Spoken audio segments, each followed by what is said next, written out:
Hello my fellow hammerheads and welcome to another video.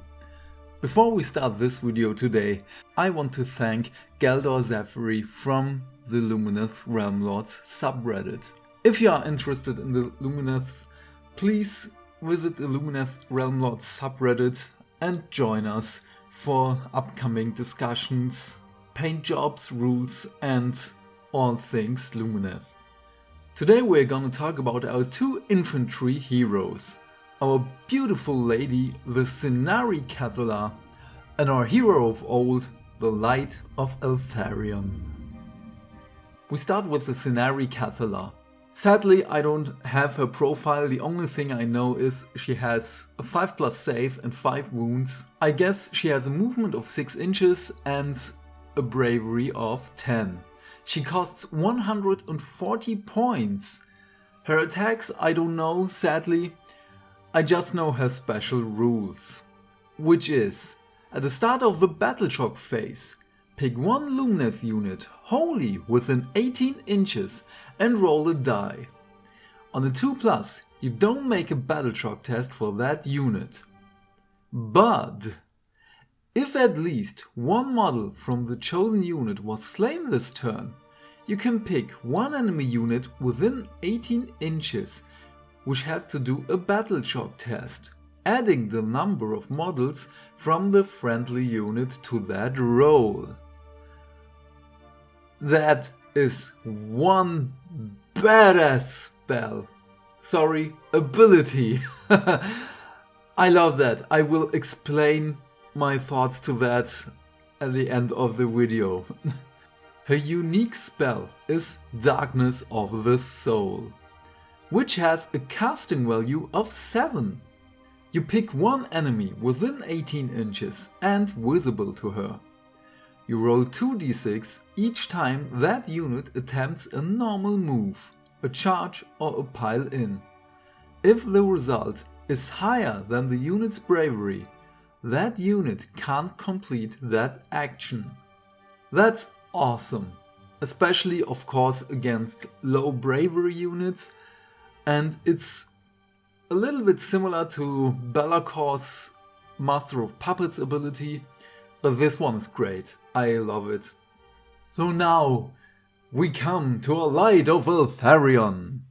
Luckily we already have his profile on the Games Workshop page. He has 7 amazing wounds, a 3+ save, bravery 10 and a movement of 6 inches. He attacks with his 2 weapons. He has the Fangsword of Eltharion, which he brought somehow back from the old world, but here it has 1 inch range, 4 attacks, hits on 2s, wounds on 3s with a -3 rend and d3 damage. What a beast! Also with the Selenari blade he has 1 inch range, 2 attacks, hits on 2s, wounds on 3s again, -1 to rend and d3 damage as well. Damn, that's amazing! He's slicing and dicing everything which is in front of him. Of course he's a named character, so you can only have one, but so that's not a Spirit of Do-Through situation. But oh my god, for 220 points that's awesome, and it gets better. His special rules are amazing. The Selenari blade. At the start of the combat phase, you can pick one enemy hero within 3 inches of this model. If you do so, add 1 to the damage inflicted by successful attacks made with this model's Selenari blade that targets that hero in that phase. So d3 + 1 damage. His second special rule is for his Fangsword of Eltharion. Add 1 to wound rolls for attacks made with this model's Fangsword of Eltharion if this model made a charge move in the same turn. In addition, it doesn't stop right there. If the unmodified wound roll for an attack made with this model's sword is a 6. That attack inflicts 1 mortal wound on the target in addition to any normal damage. It keeps getting better and better. And even though he dual wields blades, he has a ranged attack. In your shooting phase, you can pick one enemy unit within 18 inches of this model that is visible to him and roll a dice. On a 1, nothing happens as usual. On a 2 to 4, that unit suffers D3 mortal wounds. On a 5+, that unit suffers D6 mortal wounds. Bam! That's a hint to his old rules as he was wielding a bow back then in the old world. I love that. His spirit armor was teased on the Warhammer community page. He ignores modifiers positive or negative when making save rolls, and he halves any damage rounding up.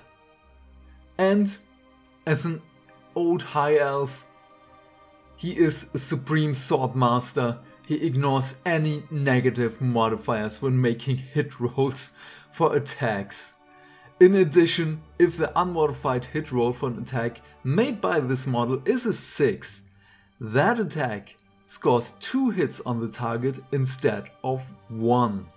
Make a wound and save roll for each hit.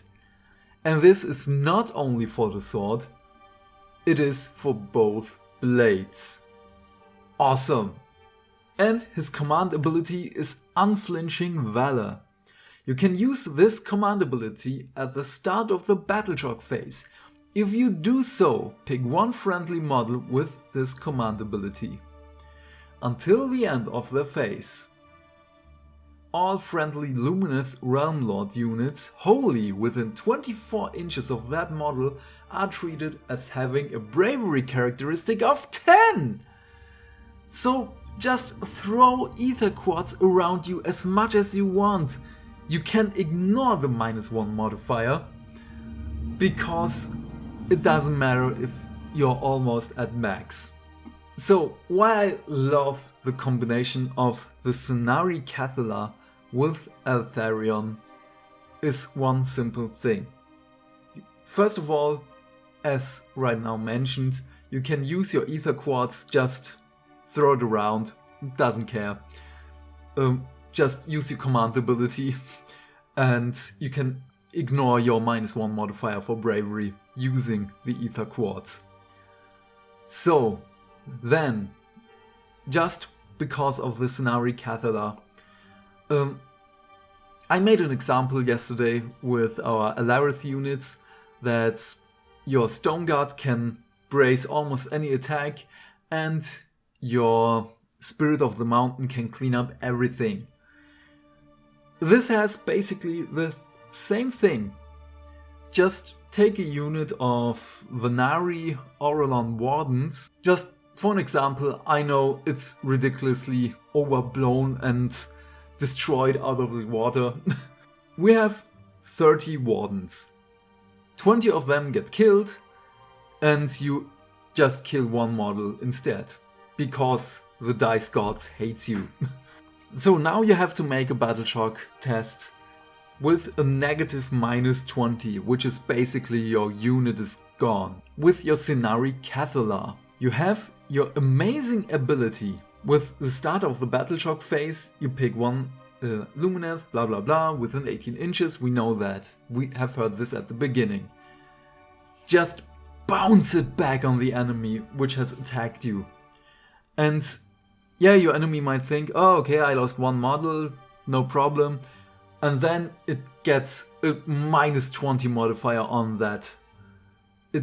It's just devastating. The only negative thing on the flipping coin is it's on the 2+. But even so, if it doesn't work, you still have Eltharion, which bumps up your bravery. And I know -20 modifier is ridiculous again, but in a normal situation it's not that high. I hope it's not that high for you and for me and every Warden unit. But you can mitigate your battle shock tests. What do you think about these two?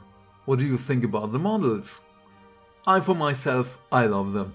As the first time Eltharion was teased, I was baffled and speechless because it's one awesome model. I loved it right from the get-go. The first real holo, I know 1,000 Suns, blah blah blah. I have 1,000 Suns because I love the idea of holo armor, and Eltharion is a real holo armor. So this was the point for me. Okay, I have to play Lumineth, and even if I don't play them, I have to paint this model because it's just too awesome and nice. And then with the rumor engine, the Scenari Cathala, just with the veil over her face, that is going to be such an awesome experience to paint. In all these years, as I was in the hobby, there was never a model like that. It's just so unique, and I just want her in my army. Even if I don't play her, she has to be on the battlefield as a token of luck, I don't know, or as a mission marker, I don't care. She just has to be there because she's beautiful and I love that model. But I'm keen to hear your thoughts down in the comment section below. If you have any constructive criticism, please let me know. And I hope you will join us in future videos.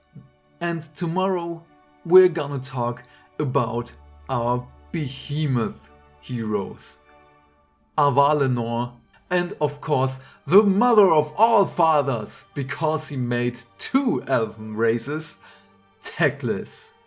Stay fantastic, have a nice one, bye bye.